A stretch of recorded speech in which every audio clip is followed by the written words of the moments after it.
Okay, the next part, read these sentences. Oh, what a beautiful day. Ah, now I see it. Here oh and ah are showing sudden strong feelings and emotions. The words oh and ah यांनी काय आपल्याला एकदम अचानक किंवा खूप जास्त expressions, खूप जास्त फिलिंग दाखवले. Such words are called interjections and interjection ends with an exclamation mark.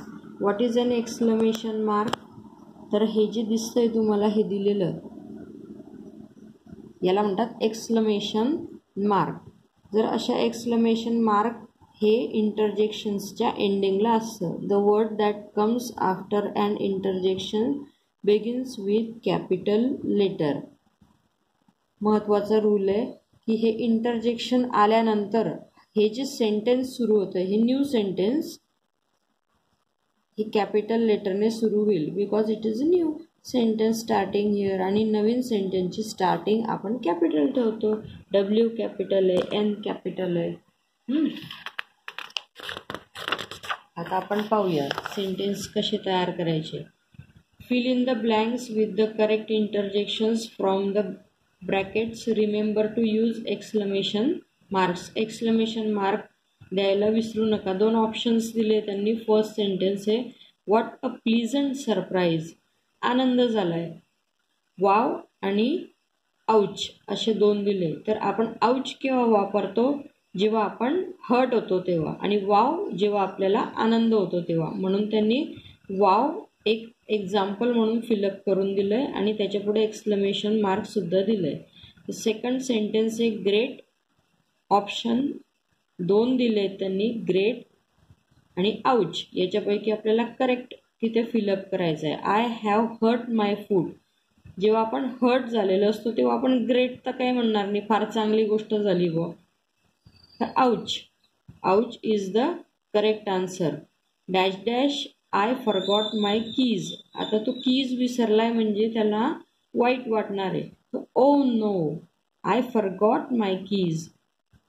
Next sentence oh dear wonderful we are going to the fair.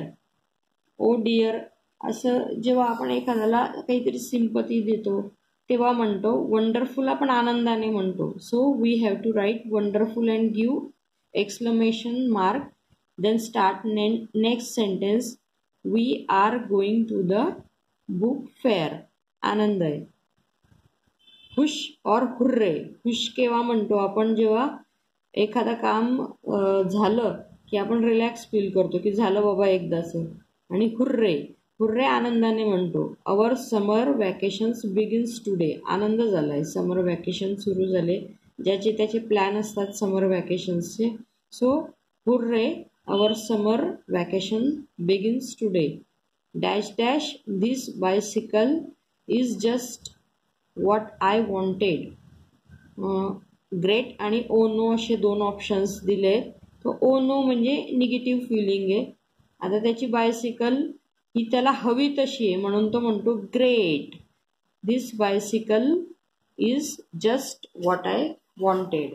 आपण काय बघणार आहोत की जेव्हा आपण हॅपी असतो तेव्हा कोणकोणते इंटरजेक्शन्स येतात.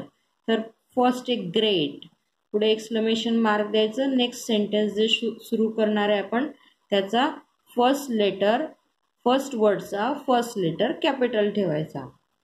हॅपी असताना वाव, एक्साइटेड असताना हुर्रे, हॅपी असताना वंडरफुल, नंतर हुश. झालं बाबा एकदाचं काम. Sense of relaxation exclamation mark द्यायचा. हर्ट जेव्हा होतो आउच, मग एक्सक्लेमेशन मार्क. सॅड असतो तेव्हा ओ नो. एखाद्याला सिंपती द्यायचं oh dear. Next language across the curriculum. Social स्टडीचे पण सेंटेन्सेस तयार करायचे आपल्याला ज्याचे मिनिंग्स तयार होतील. इकडे क्वेश्चन्स दिलेत, इकडे answers. What are heavenly bodies. आपल्याला सी ऑप्शनला ते जॉईन करायचं. पण कारण हेवनली बॉडीजचं इथे आन्सर दिलंय. The planets and stars, moons and the sun are called heavenly bodies. Next one, which is the natural satellite of Earth? The moon is the natural satellite of Earth. Why is the sun important to us? Sun आपल्यासाठी important काय? It gives us heat, light. Plants make their food using sunlight. And next one is, what would happen if there is no sun? Sun नसेल तर काय? There would be no life on Earth. या क्वेश्चन्सचे answers इकडे आपल्याला मिळत आहेत. अशा तऱ्हेने आपल्याला ही एक्सरसाइज कंप्लीट करायची आहे. थँक्यू.